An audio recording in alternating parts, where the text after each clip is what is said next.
hard to talk about climate change without talking about the energy transition. If we want to be successful, we've got to create a sustainable energy transition. And we need to have the oil and gas industry at the table. There's no question. The size, the scale, the capital, the engineering talent, and being able to do big cross-border projects is part of its history.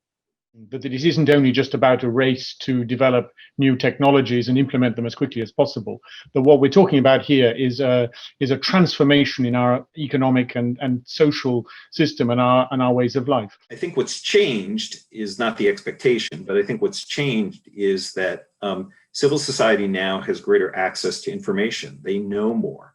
We know more about how fossil fuel operations affect our climate because of the science, but also because of social media and how it's able to put that science in the hands of people. We need policies to really be designed to send the right market signal that will unlock new business model, that will help mobilize private capital.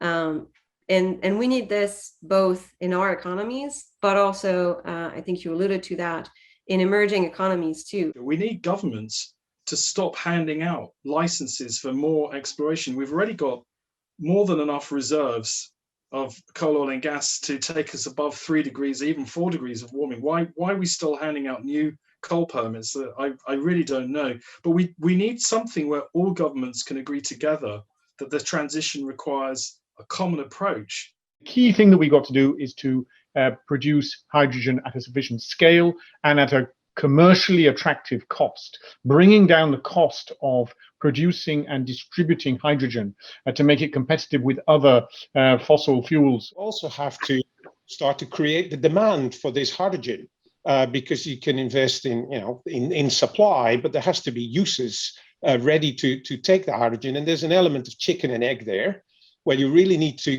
work together across the supply chain with your customers and also with policymakers to make all of that happen. Right now, places like California and Texas and Western Europe and other areas around the world, they actually, for the first time in human history, they have 30, 35, 40% of their power coming from renewables.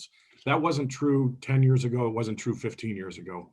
And so that's the reason we need energy storage now. And energy storage is the reason that we need hydrogen now. What is happening is this push for innovation. And it's innovation in technology, it's innovation in management, it's innovation in supply chains, and how you bring those together in order to be able to sustain the process of change that has to occur. Right, it's going to be a heavy lift, but with a lot of upside if we get it right, a lot of downside if we get it wrong. This is the key.